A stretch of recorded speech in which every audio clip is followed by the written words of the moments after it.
Welcome to the channel, and let's go and visit St Fagans.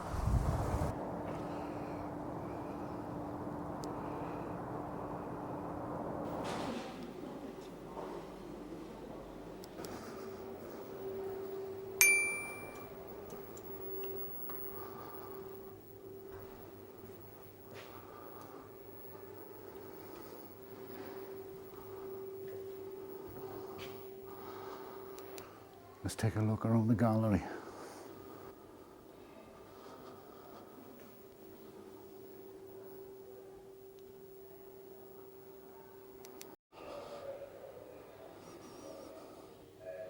And this one's all about the NHS.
What was your role in the construction of it? A supervisor, which was in charge of some men, some machines, and we didn't know that there was any ill feelings regarding the local people or the people in general. We were just transferred from one project down to this one, which we weren't aware of it at all really until we worked on the site for a while. It soon came, that there was a lot of people against it. But having said that, there was a lot of locals working there as well, and it was great for the town. I mean, Barrow was booming in the 60s with the project going on, Gall ar draws Cwm Trewerin yn gogolom ni'n cyrdrani nad anghofiwn ddewrder ein hogiau prin aeth I garchar y sais dros o mi wrth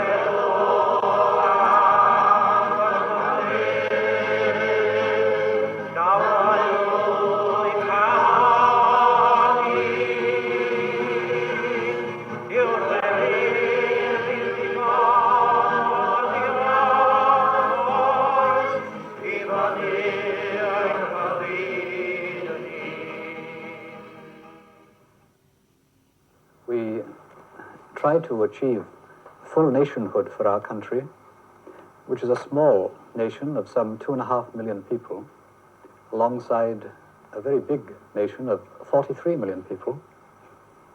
And we are incorporated in the state of this big nation. The state now is a very powerful piece of machinery.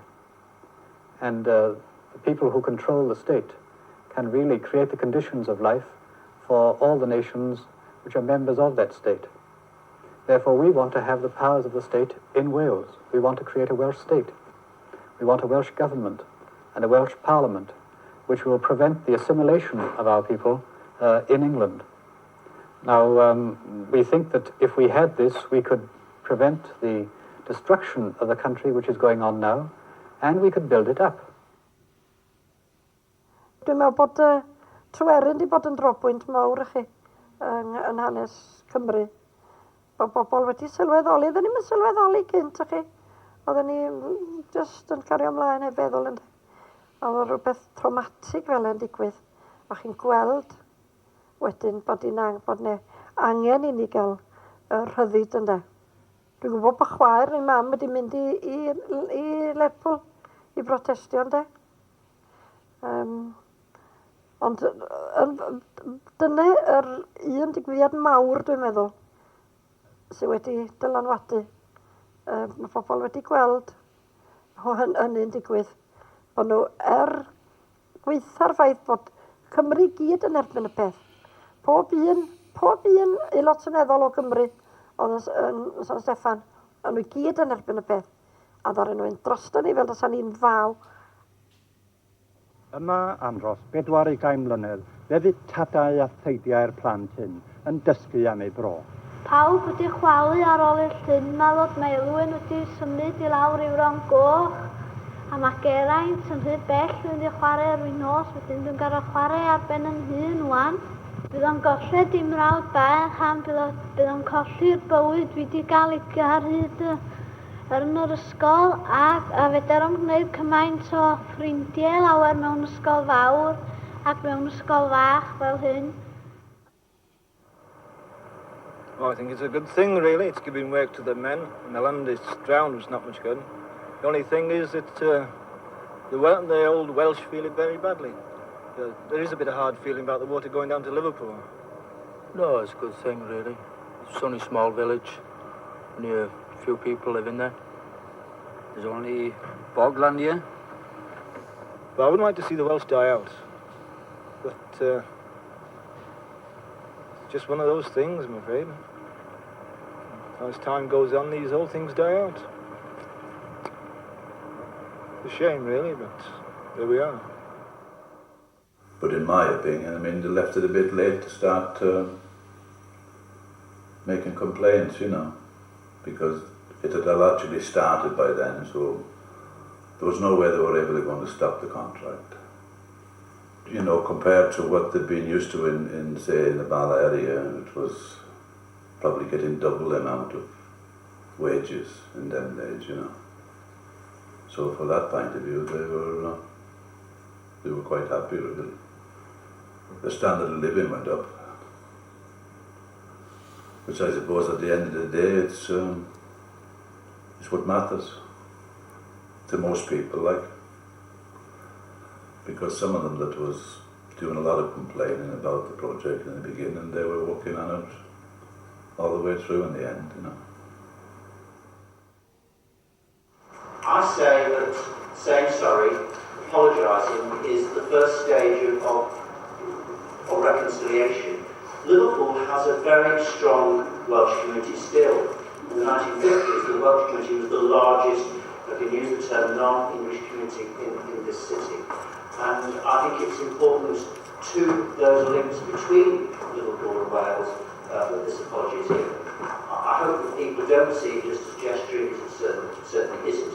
It's about recognising the mistakes that were made in the past. Thank you very much.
I remember, you know, everything about October the 21st. First of all, we got up in the morning as usual, go to school, walked up the lane. It was raining. I wouldn't say pouring down, but it was like drizzly, very dark. We weren't in there long. It only seemed like minutes. The sound was absolutely horrendous, but it got louder and louder and louder. The school went dead. I always remember the silence. I didn't know what was coming. I'm going to run, and I put my one foot in front of me out to the desk, and I turned my eye, and then the black mass came right through the window. By this time I'm aware that there's something really gone on, so I went into Dave Evans and said, "What's happened? Can you tell me?" And he explained to me what happened, that the tip had slipped and gone into the school. But the teacher then decided, then, quick thinking on her part, she put a desk by the window, put a chair on top of the desk, smashed the window, and then she basically helped us out to get out. But I was catapulted to the back of the classroom, and my arm had actually gone into the wall, and then of course it sealed. Out to the window, and they were very high, but there was a gentleman at the other side of the window that helped us out. And then we were told to run home. By that time, the water was, and the gunge and slurry was just flowing through the house. My memory was so distinct when I wrote the little diary, there was another child's arm, and I was holding on to this hand to see if it would move. I didn't cry for a while. I just lay there dazed. I had blood all trickling down my head. I thought my legs had gone because I was up to here in slurry, and the radiator had come off the wall and landed on my lap. I believe that saved me, you know, to this day. Came back then and found my husband wasn't there, and it wasn't until later on in the day that I became aware of the fact that he'd gone down, and he joined in with all the others that were there, that were digging there. Because we had gone in Salvation Army uniform, they let us through, and that's when he came across the lamp. It had come down with all the slurry, and he picked it up, he hung it on his belt, and he came home with it. This was taken on the day after the disaster. There's the Duke of Edinburgh. Now, he stopped and talked to my grandfather. My grandfather said, "These are my 3 grandchildren. They were in the Pancras school. They're survivors of the disaster." It's been with me, 56 years, really. That's a long time to keep your diary. It is a sad story, should never be forgotten. I will be sad to see it go. I will. It's become something that we look at and remember, but it's something that I think should be given in so that other people are going to see it and going to have their memories of Aberfan too.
So look at this red wall.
Then some can never be tamed. Today's our days, so my people stand and play. Danny on the way to the top of the game. Much get me, I'm Dimo Grandma. Maar glad they in them vibes. From my life, I'm boys up tonight.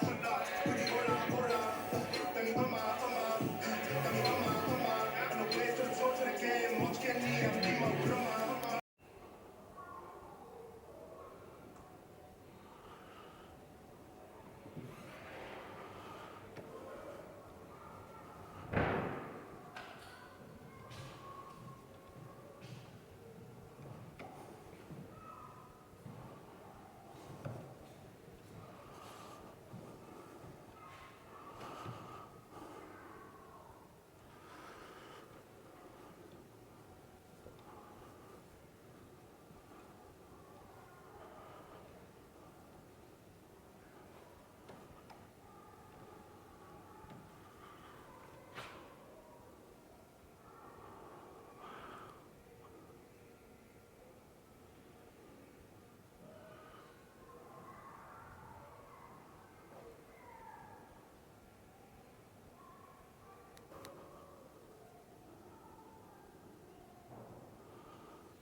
So we'll walk down to see the castle and gardens.